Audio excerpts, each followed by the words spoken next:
Kumusta mga manonood?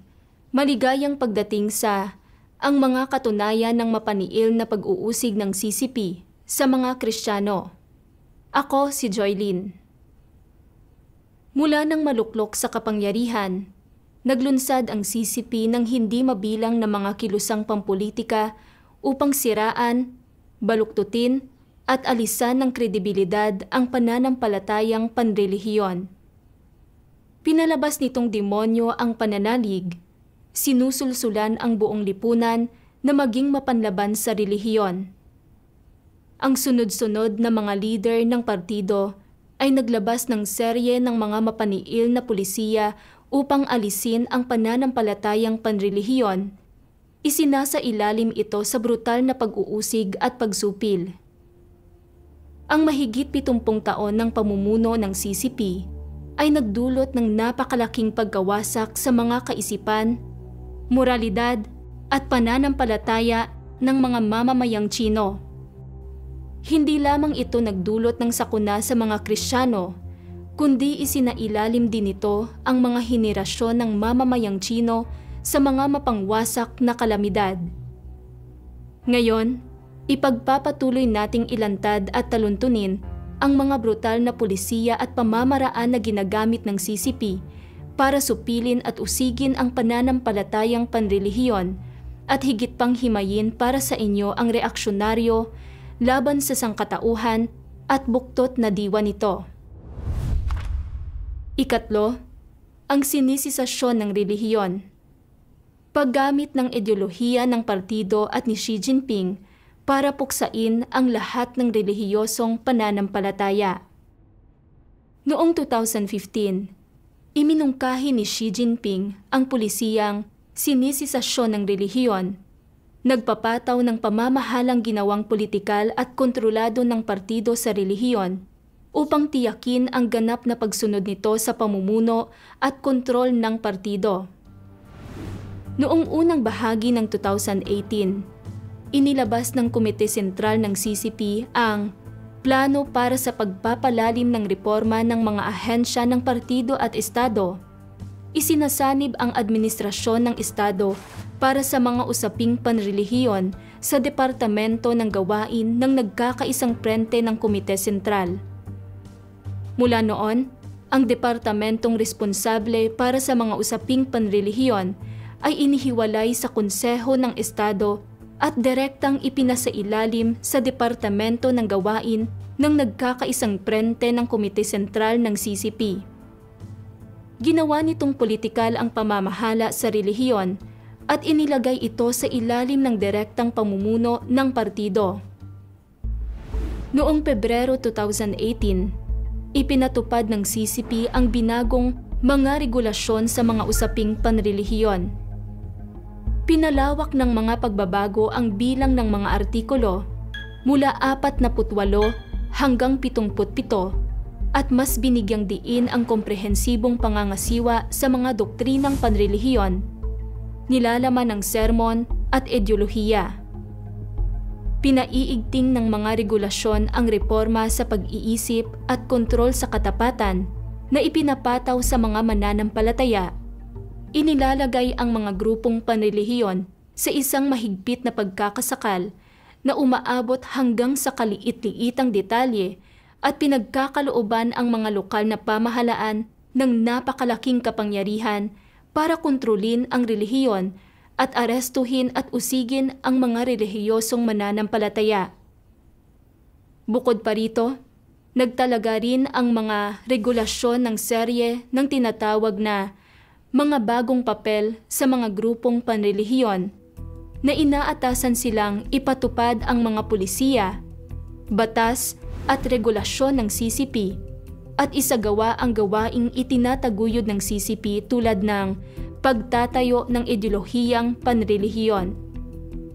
Ginawa nitong mga bagong base ang mga organisasyon at lugar na panrelihiyon para sa ideolohikal at legal na edukasyon ng CCP. Pinapalitan ang mga tunay na aktibidad na panrelihiyon ng mga aktibidad tulad ng pag-aaral ng mga pangunahing pagpapahalagang sosyalista. Ginawa nitong layon ng pananalig sa relihiyon ang partido at ginawang ideolohiyang komunista ang doktrinang panrelihiyon na may panghuling layon na ganap na alisin ang pananampalatayang panrelihiyon mula sa kaisipan at ideolohiya ng mga tao. Higit pa rito, itinatakda ng mga regulasyon na ang mga lugar panrelihiyon ay dapat kumuha ng pag-aproba ng gobyerno at magparehistro bilang mga legal na entidad bago magamit ang mga ito.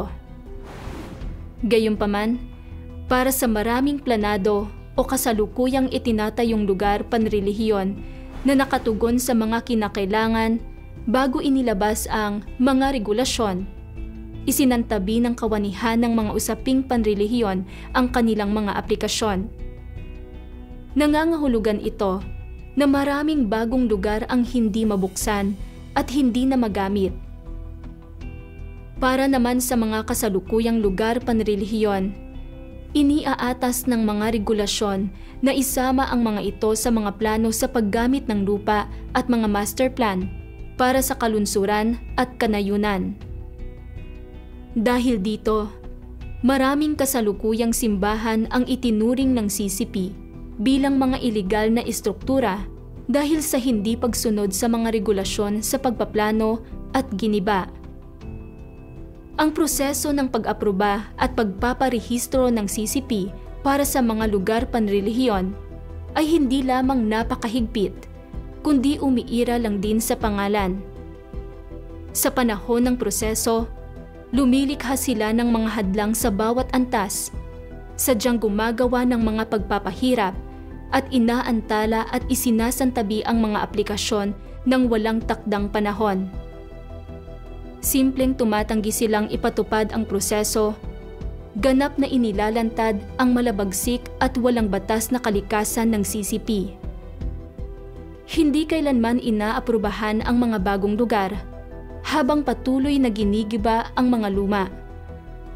Ang layo ng CCP ay alisin ang mga lugar panrelihiyon sa ganitong paraan, kaya nagiging imposible na maisagawa ng normal ang mga aktibidad ng relihiyon at unti-unting napupuksa ang mga grupong panrelihiyon.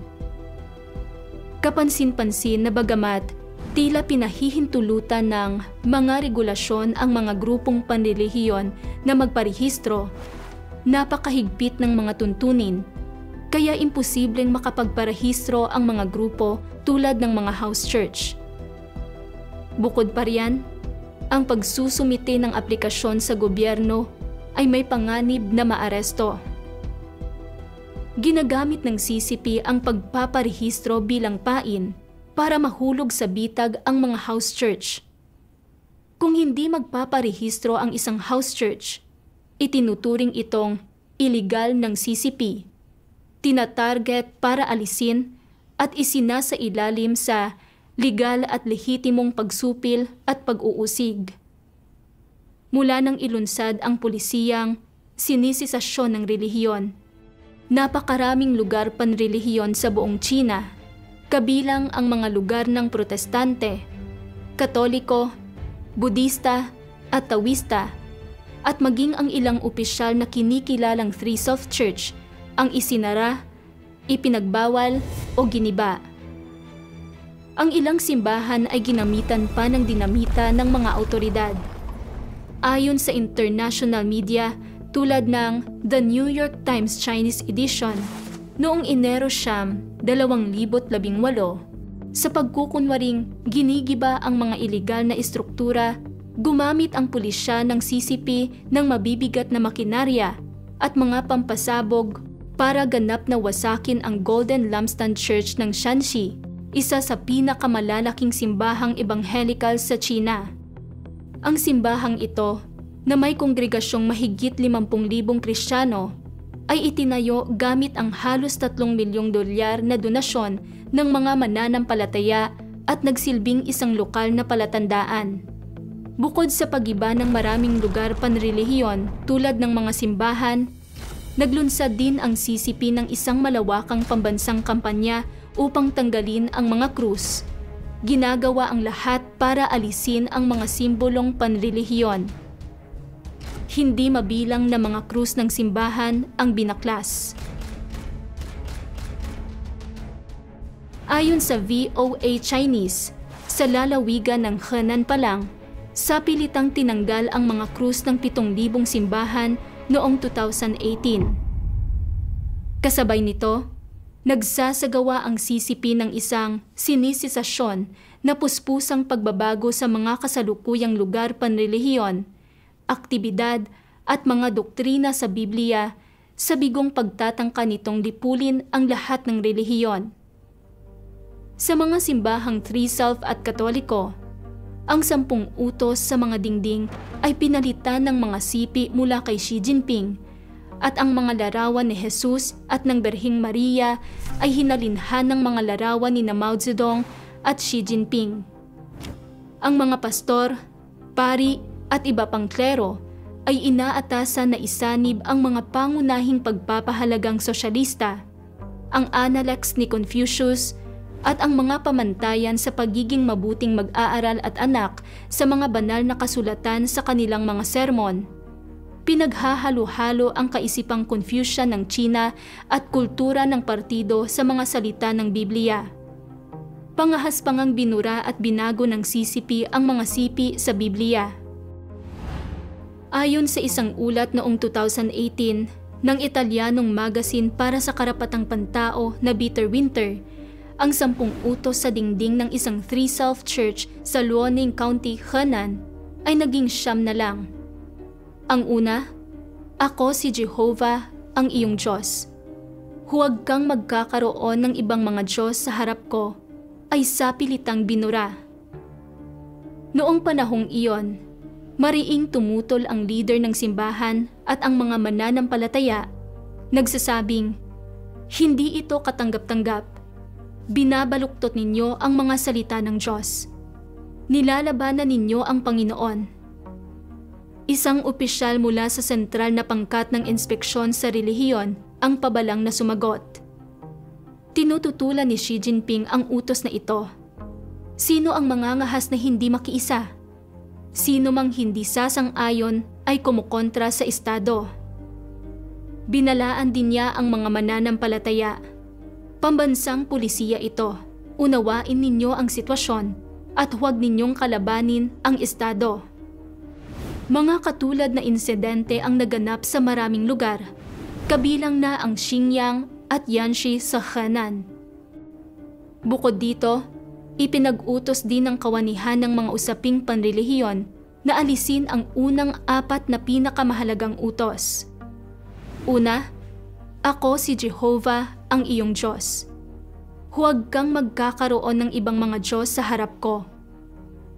Ikalawa, "Huwag kang gagawa para sa iyo ng larawang inanyuan. Huwag mong yuyukuran sila o paglingkuran man sila." Ikatlo, "Huwag mong babanggitin ang pangalan ni Jehovah, ang iyong Diyos, sa walang kabuluhan." Ika-4, "Alalahanin mo ang araw ng Sabat upang ipangilin." Kasabay nito, gamit ang balat kayo ng kaisipang Confucian, unti-unting hinahalinhan ng CCP ang doktrina ng Biblia. Walang saysay na hinahangad na tuluyang alisin at burahin ang puwang ng Biblia sa puso ng mga tao at piliting ilipat ng mga mananampalataya ang kanilang katapatan mula sa Diyos patungo sa partido at sa Estado. Ang layon ay kontrolin ang mga tao at hubugin ang kanilang isipan gamit ang kultura ng partido. Unti-unting ginagawang mga ateísta ang lahat ng relihiyosong mananampalataya. Binabaluktot din ng CCP ang mga kwento sa Biblia tungkol kay Jesus. Hayagang sinisiraan at nilalapastangan siya at isinama ang mga binagong bersyong ito sa isang sapilitang aklat-aralin para sa mga paaralang bukasyonal sa sekundarya, ang Professional Ethics and Law. Ang mas kakatwa pa, bukod sa inuutusang kumanta ng mga pulang awitin, itaas ang pambansang watawat at pag-aralan ang mga pulisiya ng Partido Komunista, namasdan din ang mga mananampalataya sa iba't ibang lugar panrelihiyon na gumagawa ng mga kabalbalan tulad ng pag-aalay ng insenso, prutas at mga bulaklak at pagsasagawa ng 3 pagyuko o ng buong ritual ng Koto sa mga larawan ni Xi Jinping at Mao Zedong. Ibinubunyag ng serye ng mga pangyayaring ito ang katotohanan ng sinisisasyon ng relihiyon. Ang tinatawag na sinisisasyon ng relihiyon ay sa realidad ang paggawa sa relihiyon na maka-CCP at maka-Xi Jinping. Sa loob ng maraming taon, si Xi Jinping sa ilalim ng pagkukunwaring pag-aayos sa mga aktibidad ng relihiyon at pagpigil sa ilegal na relihiyon ay gumawa ng sunod-sunod na kabalbalan. Ang kanyang pinakalayunin ay ibagsak at ipagbawal ang lahat ng pananalig, itatag ang kanyang sarili bilang ang tanging awtoridad sa loob at labas ng partido at pilitin ang lahat na magpasakop sa kanya at sambahin siya at manampalataya at magpitagan sa kanya bilang isang Diyos. Ang mga pagkilos na ito ng CCP ay mailalarawan bilang isang ikalawang rebolusyong kultural, isa na namang mapangwasak na kalamidad para sa bansang China at sa mga mamamayan nito. Ika-4, pagbuo ng pinakamalaking video surveillance network sa mundo at pagpapakilos ng mga pambansang yaman para subaybayan ang populasyon. Pagkatapos ng trial run ng Golden Shield Project, habang pinupuri ang sarili para sa napakatalinong desisyon nito na gumamit ng mataas na teknolohiya para patatagin ang pamumuno nito, natuklasan din ng CCP na limitado ang kakayahan ng proyekto para sa 24/7 na pagsusubaybay sa buong populasyon. Malayong matamo nito ang komprehensibong pagmamanman ng walang anumang blind spot.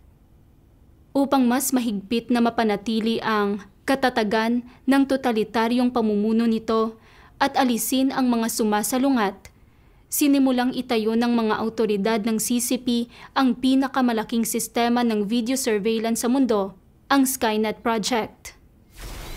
Para sa layuning ito, ang mga negosyong kontrolado ng CCP tulad ng Hangzhou Hikvision, Zhejiang Dahua Technology, Huawei Technologies at SenseTime Group ng Hong Kong ay inatasan ng mga awtoridad na makibahagi sa pagpapaunlad nito. Pangunahing nagsupply ng hardware ang Hikvision at Dahua. Pangunahing responsable ang Huawei para sa infrastruktura ng network, cloud computing at pagbuo ng mga storage platform, habang ang SenseTime ang naglaan ng mga pangunahing AI algorithm at teknolohiya ng software para sa facial recognition at video analysis. Ayon sa datos mula sa kumpanya ng pananaliksik sa industriya na IHS Markit, nakapag-install na ang China ng 66.5 milyong surveillance camera noong 2016. Pagsapit ng Oktubre 2017, naitayo na ng CCP ang pinakamalaki at pinakalaganap na video surveillance network sa buong mundo. Saklaw ng Skynet Project ang mga pangunahing lansangan, mga lugar ng libangan, malalaking shopping mall, ospital, parke at iba pang pampublikong lugar sa mga pangunahing lungsod ng China, pati na rin ang mga pangunahing lugar tulad ng mahahalagang institusyon, paaralan at mga komunidad. Napakaraming high-definition na kamera ang ikinabit sa halos lahat ng lugar na pinupuntahan ng mga mamamayang Chino na pumipilit sa mahigit 1 bilyong tao na mamuhay sa ilalim ng walang tigil at real-time na pagmamanman. Gamit ang mga teknolohiyang AI tulad ng facial recognition, pagkilala sa plaka ng sasakyan, at pagsusuri sa kilos, kasama ang teknolohiya ng satellite navigation at pagpuposisyon, nagbibigay daan ang sistema ng real-time na pagsubaybay at pag-track sa mga tao at sasakyan. Mabilis nitong natutukoy ang mga individual at automatikong nag-aalarma kapag may lumitaw na isang person of interest. Kung pag-uusapan ang coverage, kakayahan sa pagsubaybay at kahusayan, lubos na napunan ng proyektong ito ang mga pagkukulang ng Golden Shield Project. na isa sa katuparan ang layon ng CCP na maglatag ng isang lambatbitag sa mga pangunahing lungsod para sa 24 na oras na pagmamanman sa buong populasyon. Sa pelikulang propaganda nitong kamanghamanghang China, iprinesenta ng CCP ang mabilis na kakayahan ng sistemang Skynet sa facial recognition. Kayang suriin ang buong populasyon ng bansa sa loob lang ng 1 segundo. Sa sandaling dumaan ang isang target sa harap ng kamera, automatiko itong ikinukumpara ng sistema sa database nito. Maaaring matunton at maaresto ang target sa loob lamang ng 7 minuto. Habang itinatayo ang Skynet Project upang lalong higpitan ang kontrol nito sa mga lugar panrelihiyon, inilagay na rin ng CCP sa agenda nito ang pagbuo ng isang sistema ng video surveillance para sa larangan ng relihiyon, isa sa mga kaakibat na bahagi ng Skynet Project. Noong 2015, inilabas ng Administrasyon ng Estado para sa mga usaping panrelihiyon ang Abiso sa Pagtatayo at Network Application ng Video Surveillance ng Pampublikong Seguridad sa mga lugar ng relihiyon. Iniaatas ng abisong ito sa lahat ng kawanihan ng mga usaping panrelihiyon na isama ang kanilang mga sistema ng pagmamanman para sa mga lugar ng relihiyon sa mga lokal na plano ng Skynet. Inutusan din silang makipagtulungan sa mga departamento ng pampublikong seguridad na bumuo ng mga tiyak na plano ng pagpapatupad upang sa huli ay makamit ang 100% na video surveillance coverage sa lahat ng lugar ng relihiyon. Kaya, nalalaman ng CCP ang bawat kilo sa loob ng lahat ng lugar ng relihiyon sa buong bansa, kabilang na ang facial biometrics, kilos at pananalita ng bawat mananampalataya. Higit pa rito, pinalawak pa ng CCP ang pagmamanman base rito. Nagkabit ng mga surveillance device sa loob at paligid ng mga tahanan ng mga taong kilala sa kanilang pananalig at ng mga dating inaresto at pinalaya kalaunan. Kasabay nito, isinaayos ng CCP para sa mga mamamayan, red armband at iba pang impormante na subaybayan at iulat sila 24/7. Upang maiwasan ang pagiging pabaya o pabasta-basta ng mga lokal na pamahalaan sa pagpapatupad ng mga pulisiya ng CCP sa pag-uusig sa pananampalatayang panrelihiyon, nagtakda ang Komite Sentral ng CCP ng mga kota sa pag-aresto. Iniuugnay ang mga ito sa mga performance review, sahod at iba pang benepisyo ng mga lokal na opisyal. Dahil sa pamimilit ng mga administratibong kautosang ito, para maabot ang mga kota na itinakda ng Komite Sentral ng CCP, ang mga opisyal ng lokal na pamahalaan ay gumagamit ng diskarteng mas mabuting hulihin ang maling tao kaysa mapalampas ang tamang tao, mas mabuting mag-ulat ng mali kaysa may makaligtaan, at mas mabuting magkamaling pumatay ng 1,000 kaysa hayaang makatakas ang isa. Dahil dito, lahat ng Kristiyano ay namumuhay sa panganib na maaresto anumang oras. Lalo na para sa mga nakalaya mula sa bilangguan, nagkabit ang CCP ng maraming HD camera sa paligid ng kanilang mga bahay para sa tutok na pagmamanman at nagtalaga ng mga tauhan para bantayan silang mabuti. Inaatasan din ang mga taong ito na panatilihing bukas ang kanilang mobile phone 24/7 at laging naka-standby. Regular na mag-report sa istasyon ng pulisya at bawal umalis sa kanilang lokal na lugar. Sa tuwing naglulunsad ang CCP ng panibagong organisadong pag-aresto, muli silang dinadakip, pinipilit na pumirma sa 3 mga pahayag, pinapahirapan at sinentensyahan. Ang ilan ay namamatay pa nga dahil sa pag-uusig. Ang mga pangunahing miyembro ng iglesia ay nananatili sa permanenteng pagmamanman ng mga tauhan ng CCP kahit pa nakalaya na sila. Naka-house arrest sila sa araw, bawal makipag-ugnayan sa sinuman sa labas at isinasa ilalim sa 24 na oras na pagmamanman ng parehong Skynet at ng mga karagdagang HD camera na inilagay ng CCP. Sa gabi, sinasamahan sila ng mga pulis ng CCP sa isang hotel kung saan sila ay isinasailalim sa residential surveillance. Ang ganitong pagmamanman ay nagpapatuloy sa buong taon at hindi nagtatapos kahit nakalayan na sila. Bagamat nakalabas na sila sa mga rehas ng bilangguan, hindi sila kailanman makakatakas sa malawak na hawla ng paniniil ng CCP at nasa mahigpit na malademonyong pagkakahawak. Sinentensyahan sila ng CCP ng habang buhay na pagkakakulong, nakapiit habang buhay ng walang kalayaan. Sa tulong ng malawak na Skynet Surveillance Network, lalo pang tumindi ang pagsupil at pag-uusig ng CCP sa mga Kristiyano.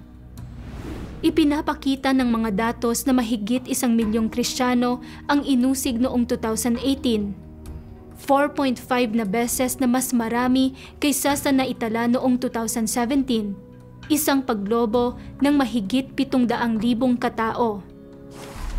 Kabilang sa kanila, mahigit 10,000 leader ng iglesia ang inusig, 5 beses na mas marami kaysa noong 2017.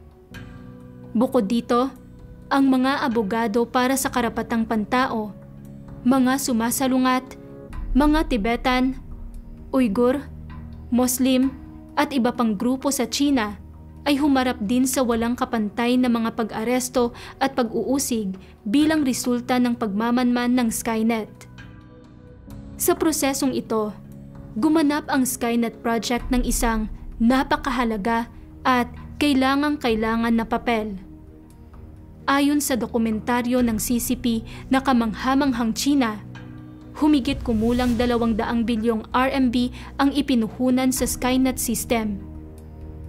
Dahil sa napakaraming rekurso nito, malawak na coverage, makabagong teknolohiya at sa mahigpit na kontrol na ipinapataw nito sa kalayaan ng publiko, ang Skynet Project na binuo ng CCP ng may labis na pagsisikap at gastos ng taong bayan ay nagsisilbing pinakamalaki at pinakanatatanging kasangkapan sa mundo para mapanatili ang panlipunang kontrol. Hanggang ngayon, wala pang ibang rehimen ang gumastos ng ganito kalaking halaga o nagpakilos ng ganito kadaming rekurso para kontrolin ang kilos at kalayaan ng mamamayan nito. Ang paglabag ng CCP sa karapatang pantao, panghihimasok sa kalayaan, at ang pag-uusig nito sa pananampalatayang panrelihiyon ay umabot na sa pinakasukdulan na gumulantang at nagpagalit sa buong mundo. Ikalima, nilulusob ng Sharp Eyes Project ang bawat tahanan, kaya walang mataguan ang mga mamamayan. Nagpapakita ang CCP ng brutal at bakal kamaong pamamaraan ng pamamahala, walang kapantay sa mundo, sa mga pagsisikap nitong panatilihin ang totalitaryong pamumuno, lumabag sa karapatang pantao, panghimasukan ang kalayaan at usigin ang pananampalatayang panrelihiyon. Sa paggamit ng mga high-tech surveillance system gaya ng mga proyektong Golden Shield at Skynet, nakamit nito ang ilang kamanghamanghang resulta, umaakyat sa bagong tugatog sa mga krimen laban sa sangkatauhan at nagiging isang tunay na kampyon sa larangang ito. Sa loob lamang ng mahigit 70 taon, nakagawa ang CCP ng mga pambihirang ambag sa paglikha ng isang himala sa kasaysayan ng sangkatauhan. Tunay ngang isang kamanghamanghang partido ito. Sa kabila nito, hindi pa rin nasiyahan ang CCP. Sa pagsunod sa palagiang moto nito ng paglilingkod sa mga tao, ang sunod na hakbang nito ay ipagpatuloy ang paglilingkod sa malawak na populasyon sa kanayunan sa pamamagitan ng pagsusulong ng dakilang adhikain ng pambansang pagmamanman hanggang sa ganap na matapos. Kasunod ng planong ito, nagtatag ito ng mga pinag-isang surveillance command center sa antas ng bayan, nayon at barangay. Sa pagbuo ng isang surveillance network na abot sa mga komunidad At sa paggamit ng matatalas na mata ng masa, nilayon ng CCP na makamit ang komprehensibong pagsubaybay sa populasyon sa kanayunan, lalo na sa mga itinuturing nitong mga pangunahing target. Kaya naman, tinawag ang proyektong ito na Sharp Eyes Project. Ang layo ng proyekto ay makamit ang buong coverage ng rehiyon, buong pagbabahagi ng network, full-time na magagamit at ganap na kontrol sa proseso. Bilang karugtong at pandagdag sa mga kakayahan ng video surveillance ng Skynet Project, lalo pang pinalalawak ng Sharp Eyes Project ang saklaw ng pakikilahok ng lipunan at pagbabahagi ng datos. Sa ilang lugar, ang mga mobile phone, smart TV at set-top box ng mga tao ay isinama na rin sa surveillance system ng Sharp Eyes.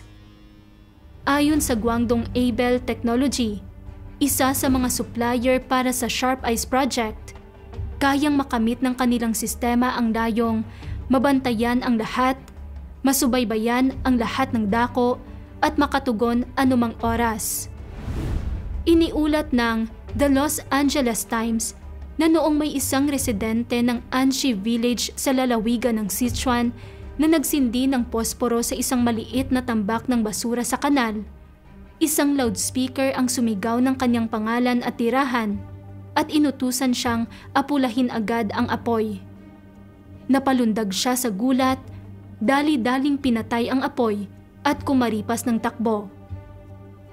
Malinaw na walang kilos o salita ng publiko ang makakatakas sa real-time na pagmamanman ng Sharp Eyes Project, lalo na sa real-time na pangangasiwa ng gobyerno ng CCP. Bukod dito, ayon sa isang ulat noong 2018 ng Radio Free Asia, isang gumagamit ng WeChat ang dumaing. Nakakakilabot. Kung titingnan, magagamit ang sistema para subaybayan kung nilooban ang bahay mo. Pero ang totoo, maaaring gamitin ito ng pulisya para subaybayan ang bawat galaw ng pamilya mo sa loob. Tunay na nakakamit ang full coverage. Kayang tuntunin ng mga awtoridad ang kinaroroonan ng mga tao anumang oras sa pamamagitan ng kanilang cellphone. Ang pagdadala ng cellphone ay katumbas ng pagdadala ng isang mobile surveillance device. Tinatamasa nila ang buong lugar na pagmamanman ng gobyerno, bumubuntot sa kanila na parang anino. Hindi mabilang na mga mata ang direktang ipinasok sa mga tahanan ng mga tao. Ang mga paglabas, pagtitipon, at kahit ang simpleng pakikipag-usap sa mga kapitbahay ay nasa sa ilalim sa walang patid na 24 na oras na pagmamanman. Nagluluto man, natutulog, nanonood ng TV, o gumagamit ng internet, bawat detalye ng pribadong buhay ng isang tao ay maaaring matukoy, maitala at matunton ng sistema. Bawat pamilya at bawat tao ay mahigpit na nasa ilalim ng titig ng matatalas na matang ito, ganap na nakakamit ang layon ng CCP. Lahat ay maaaring maging impormante at lahat ay sinusubaybayan ng gobyerno sa lahat ng oras. Daan-daang milyong magsasakang Tsino sa antas ng bayan, nayon at barangay ay mapalad na ngayong tamasahin ang gayong makabago at maalalahaning mga serbisyo. Bukod sa pagpapasalamat sa mga negosyong pinapabura ng CCP tulad ng Hangzhou Hikvision, Zhejiang Dahua Technology, Huawei Technologies at SenseTime ng Hong Kong, dapat din silang magbigay ng espesyal na pasasalamat sa Abel at sa tatlong pangunahing operator ng telecom, China Mobile, China Unicom at China Telecom, para sa magkakatuwang na pagbibigay ng mga nauugnay na teknolohiya at serbisyo.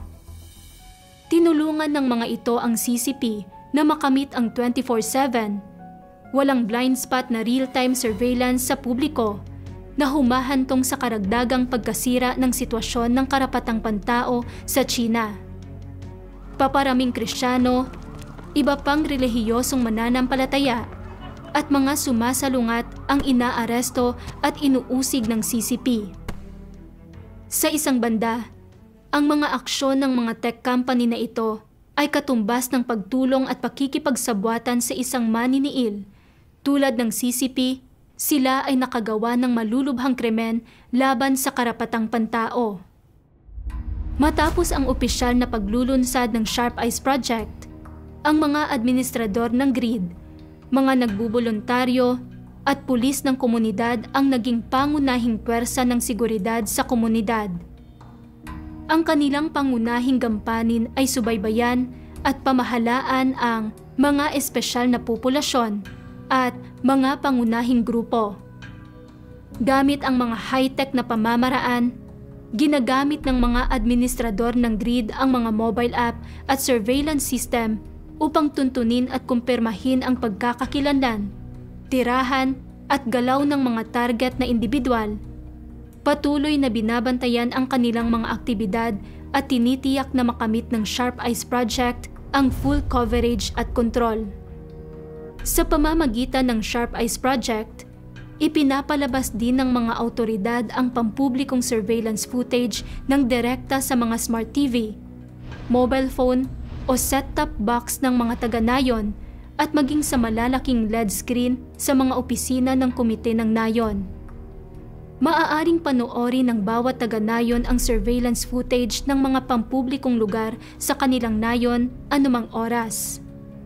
Kung may mapuna silang anumang kahina-hinala, maaari silang gumamit ng isang one-click alarm upang agad na ihatid ang impormasyon mula sa pagmamanman tungo sa Departamento ng Pampublikong Seguridad na ganap na nagpapakita ng lubos na bentahe ng pakikilahok ng publiko sa pagmamanman. Hindi kailanman inakala ng mga magsasakang Tsino na matagal nang nagsasaka na bilang mababang uri sa mata ng CCP. Matatamasa na nila ngayon ang mga serbisyong HD live streaming na personal na ibinigay ng gobyerno ng CCP at maging ang paggamit ng pribilehiyo ng mga one-click alarm. Dinala ng Sharp Eyes Project ang mga pakinabang ng modernong teknolohiya at ang kataasan ng sosyalismong may mga katangiang Tsino sa matagal nang nagtitiis na mga magsasakang Tsino. Subalit, hindi nila kailanman inasahan na habang tinatamasa ang espesyal na pagtratong ito, sila ay gagamitin ng CCP, iaalay sa altar ng pagpapanatili ng pamumuno nito at gagawing mga kasangkapan at kasabwat sa pag-uusig ng CCP sa pananalig at paglabag sa karapatang pantao. Tiyak na hindi nila kailanman naisip na tulad ng mga kumpanyang nagsusupply ng video surveillance technology sa CCP, hahantong din sila sa paggawa ng mga krimen laban sa karapatang pantao at sangkatauhan. Ika-6, paghihigpit ng kontrol sa buong bansa sa anumang paraang kinakailangan.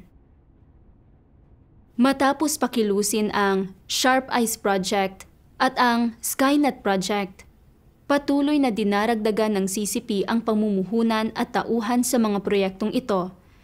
Taon-taong pinag-iibayo ang parehong proyekto upang lalong palakasin ang kanilang kakayahan sa pagmamanman.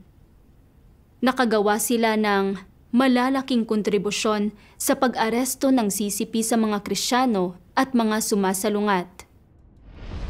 Ayon sa isang ulat ng Bitter Winter noong 2018, isang panloob na dokumento ng CCP na pinamagatang Kompilasyon ng mga karaniwang kaso mula sa mga espesyal na operasyon ang nagdetalye ng mga pamumuhunan ng mga autoridad sa mga surveillance system para masubaybayan ang mga mananampalataya. Sa lalawigan ng Henan, sa iisang bayan, ang Shun County, namuhunan ang mga autoridad ng halos 900,000 RMB para bumili at mag-install ng mga kamera na sumasakop sa 53 lugar panrelihiyon sa bayan, kabilang ang mga simbahang Three Self, simbahang Katoliko, templong Taoista, templong Budista at mga moske. Nagkabit ng mga kamera sa mga simbahan sa buong China. Ang ilan ay may 6 hanggang 8 kamera na nakakabit sa loob at labas. Sa gayon ay ganap na nasusubaybayan ang nilalaman ng mga sermon at ang mga aktibidad ng mga dumadalo. Ang pinakamaliit na paglabag sa mga regulasyon ay hahantong sa parusa. Sa ilalim ng gayong kakilakilabot na pagmamanman, halos imposibleng makapagtipo ng normal ang mga mananampalataya. Ayon sa isang artikulo ng network privacy and security firm na Comparitech, ang China ay may humigit kumulang 700 milyong surveillance camera na sama-samang bumubuo sa tinatawag na Skynet system. Bukod pa rito, ayon sa isang artikulong inilathala ng Association for the Defense of Human Rights and Religious Freedom, gumagamit ang CCP ng mga HD camera para manmanan at tuntunin ang mga Kristiyano mula sa ang iglesia ng makapangyarihang Diyos. Noong 2019 pa lang, naglunsad ang Shandong Province ng hindi bababa sa 13 na organisadong malawakang pag-aresto. 645 Kristiyano ang nahuli. Marami sa kanila ay natunton at nasubaybayan sa loob ng ilang buwan hanggang 1 taon bago pa sila dakpin. Bukod sa malawakang surveillance system tulad ng Skynet at Sharp Eyes, gumagamit ang CCP ng iba't ibang teknolohiya sa pagsusubaybay upang walang patid at mahigpit na mabantayan ang pang-araw-araw na buhay ng mga mamamayan nito. Patuloy nitong pinag-iibayo ang mga kasalukuyang sistema. Ginagamit ang mga pinakabagong teknolohiya at teknik upang supilin at usigin ang mga grupong panrelihiyon, mga sumasalungat at mga aktivista para sa karapatan, gaya ng lagi nitong ginagawa.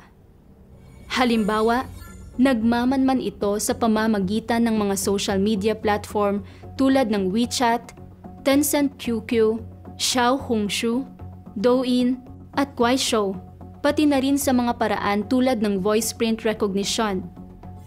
Kasabay nito, gumagamit ito ng mga teknolohiya tulad ng mga smart access control system, smart home appliance, drone tracking, at mga electric vehicle tracker para tuntunin at tiyak na matukoy ang bawat galaw ng mga target nito. Sinusubaybayan pa nga ng CCP ang datos mula sa mga metro ng kuryente at tubig. Sa madaling sabi, sasamantalahin ng CCP ang anumang high-tech na paraan na makakapagpanatili ng katatagan ng pamumuno nito, lokal man o sa ibang bansa, hanggang sa pinakamaliit na computer chip. Upang mapanatili ang totalitaryong pamumuno nito, gagawin ng CCP ang lahat ng maiisip na paraan. Walang pakialam sa imahe ng dakilang kapangyarihan nito o sa international na reputasyon. Sa kabila ng karumaldumal na record ng CCP sa mga krimen laban sa sangkatauhan at ng patuloy na pagkokondena mula sa mga international na organisasyon ng karapatang pantao, mga grupong panrelihiyon at mga sumasalungat, at kahit pa naitala ng taunang International Religious Freedom Report ng US State Department ang China bilang isa sa mga pinakamalalang tagalabag sa kalayaang panrelihiyon sa buong mundo, sa loob ng sunod-sunod na 24 na taon, walang intensyon ang CCP na itigil ang pag-uusig nito sa pananalig at paglabag sa karapatang pantao. Bagkus, lalong lumalala ang mga gawa nito, lalong nagiging mayabang. Kumikilos na tila ito ang nag-iisang hari ng langit at lupa, handang pangibabawan ang buong sangkatauhan at maghari sa buong mundo. Ikapito, nabihag sa demonyong pugad ng China. Nagpapatuloy ang mga Kristiyano sa kanilang pananalig nang walang pagkompromiso. Mula sa mga pambansang malawakang video surveillance system hanggang sa mga smart appliance na pumapasok sa bawat tahanan at sa personal na pag-track sa mobile phone, ang pagmamanman ng CCP ay nasa lahat ng dako at nanunuot. Nakapagtatag na ang China ng isang komprehensibong saklaw ang lahat na surveillance network, Ang network na ito ay nagsisilbing isang di nakikitang digital na kulungan na bumibihag sa mga mamamayan nito nang may maliit na tsansang makatakas. Sa ilalim ng ganito kahigpit na surveillance network, patuloy na naglalabas ang lahat ng antas ng gobyerno ng CCP ng iba't ibang pinag-uri-uring dokumento at direktiba para supilin at usigin ang pananampalatayang panrelihiyon. Naglulunsad ng mga sunod-sunod na pagsuyod, pag-aresto at iba pang mapaniil na aksyon laban sa mga grupong panrelihiyon tulad ng ang Iglesia ng Makapangyarihang Diyos. Kabilang sa mga halimbawa ang abiso mula sa pangkalahatang opisina ng Komite ng Partido ng Lalawigan ng Henan sa pagpapasa ng 2017 work points ng nangungunang grupo ng Komite ng Partido ng Lalawigan para sa pagpigil at paghawak sa mga isyu ng ang 2018 na abiso sa plano ng pagpapatupad para sa espesyal na operasyon ng kawanihan ng pampublikong seguridad ng county para imbestigahan at sugpuin ang organisasyon ng Makapangyarihang Diyos na ang 2020 na pangkalahatang plano ng pagpapatupad ng labanan para sa pagsugpo sa Makapangyarihang Diyos na sa buong lungsod mula sa Komisyong Pampolitika at Legal na Usapin ng Munisipalidad ng Chongqing. Ang 2021 na abiso sa paglulunsad ng isang malaking kampanya ng imbestigasyon at pagwawasto sa mga isyong panrelihiyon sa buong bayan mula sa bayan ng Wulong, County ng Huoqiu, Lungsod ng Luan, Anhui, at ang plano ng pagpapatupad para sa espesyal na aksyon para imbestigahan ang impormasyon ng Makapangyarihang Diyos na mula sa lalawigan ng Jiangxi at marami pang iba.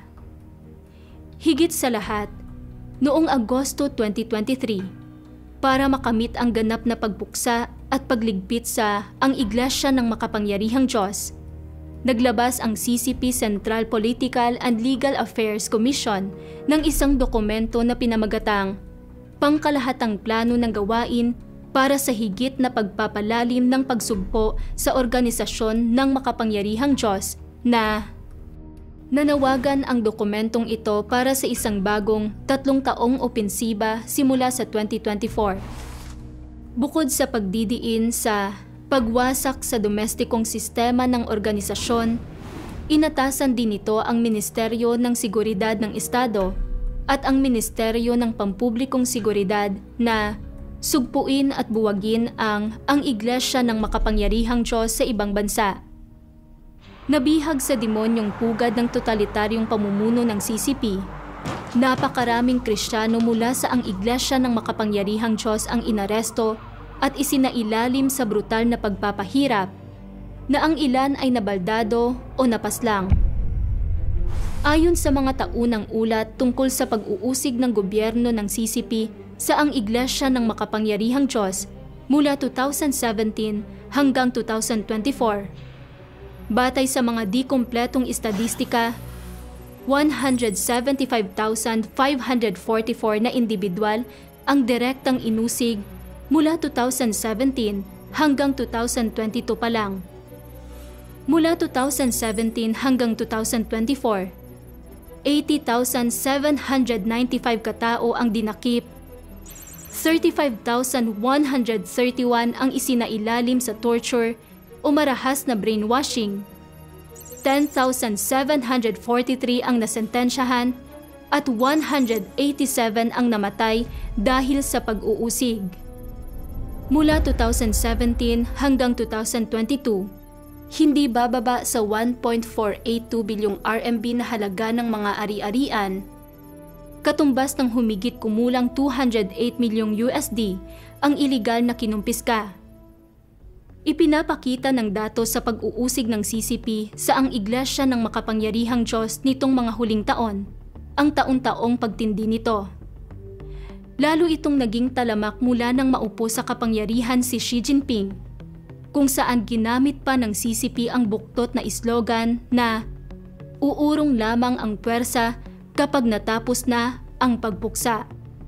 Ayon sa mga source, ang bilang ng mga dinakip noong 2024 ay 6.5 na beses na mas mataas kaysa 2017, habang ang kabuuang bilang ng mga sinentensyahan at ang bilang ng mga sinentensyahan ng 7 taon o higit pa ay parehong 13 beses na mas mataas kaysa sa mga bilang noong 2017.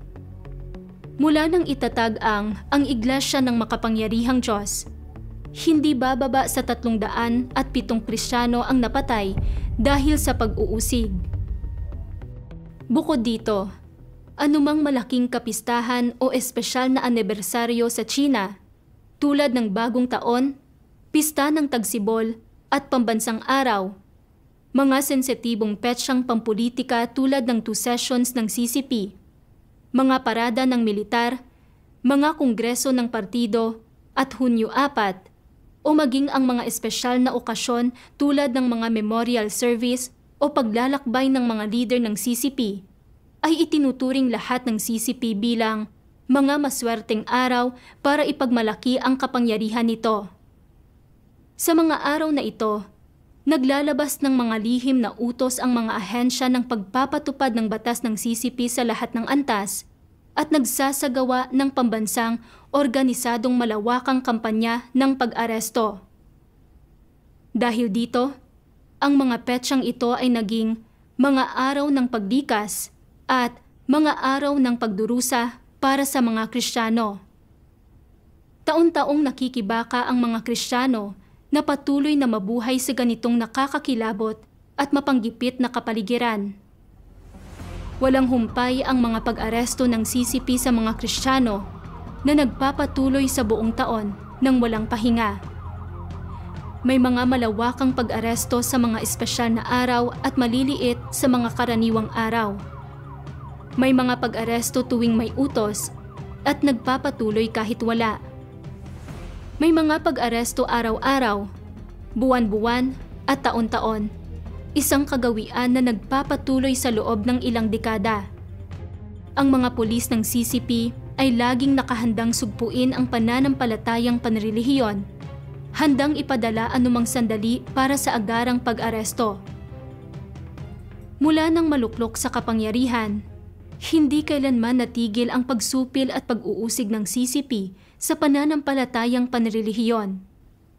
Sa mahigit 70 taon ng pamumuno, ibinaon ng CCP ang China sa kaguluhan, moral na pagkabulok at laganap na takot. Buong taong namumuhay ang mga Kristiyano sa kadiliman at takot, isang di makataong pag-iral. Maraming naniniwala na ang mamuhay sa China ay mas masahol pa kaysa sa mamuhay bilang pusa o aso sa ibang bansa. Sa kabila ng paglalatag ng CCP ng lambat nito sa buong lupain, hindi natinag ang pananalig ng maraming Kristiyano sa mga bahay-simbahan na sumunod sa Diyos hanggang sa pinakahuli. Upang makapagtipon, kailangan nilang iwasan ang pagmamanman at pagtunton ng CCP. Natuto silang makisali sa guerrilla warfare para makipaglaban sa CCP. Ang pagpili nila ng mga lugar na pagtitipunan ay naging iba-iba at malikhain. Mga bundok, mga gubat, mga ilang na lugar, mga taniman ng prutas, mga kulungan ng baka, babuyan at tupa, mga bukirin, mga yungib, sa ilalim ng mga tulay, mga bodega, mga silong, mga abandonadong pabrika, mga bahay na gigibain, at maging ang mga liblib na sementeryo. Sa ganitong mahihirap na kapaligiran, upang makapagtipon at maisagawa ang gawain ng iglesia, nakabisado ng mga Kristiyano ang mga pag-counter surveillance tulad ng pagbabalat kayo, pagligaw sa mga nakabuntot, pagtukoy sa mga tracking at listening device, at pag-aaral kung paano makipag-usap gamit ang code. Maging ang CCP ay labis na pumupuri sa ganitong hanay ng mga kasanayan. Sa ganitong mapanggipit na kapaligiran, palaging lubhang tensyonado ang mga Kristiyano. Natutulog silang nakadamit ng buo sa buong taon. Madalas na binabangungot na tinutugis ng mga pulis at madalas na nagigising ng natataranta. Saan man sila magpunta, dama nilang binabantayan sila ng mga impormante.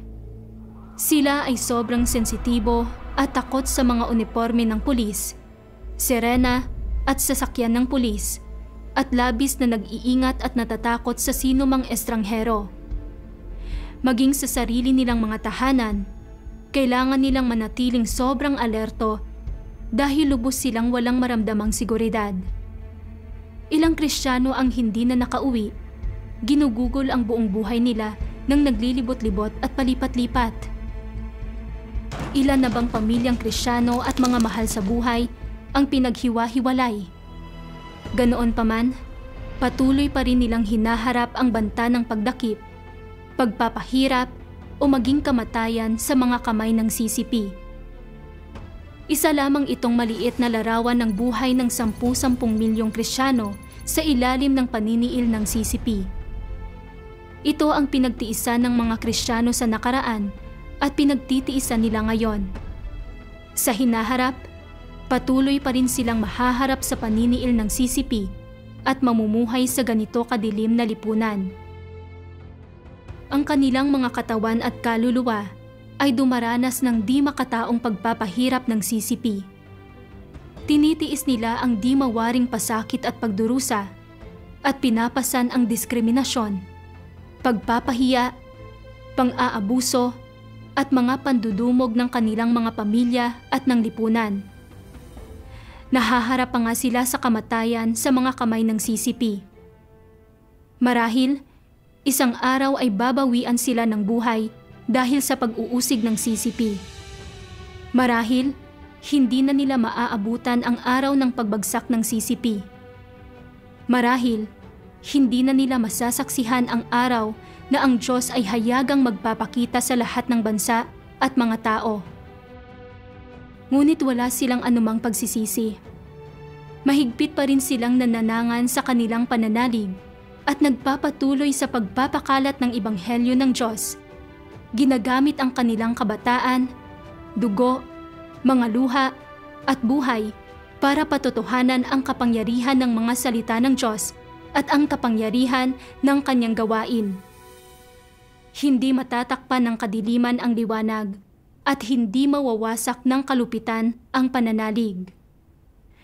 Sa susunod, ipagpapatuloy nating ilantad ang kriminal na kasaysayan ng CCP sa pag-uusig sa mga Kristiyano at babalikan ang mga kasaysayang puno ng dugo at luha ng mga Kristiyanong dumanas ng pag-uusig.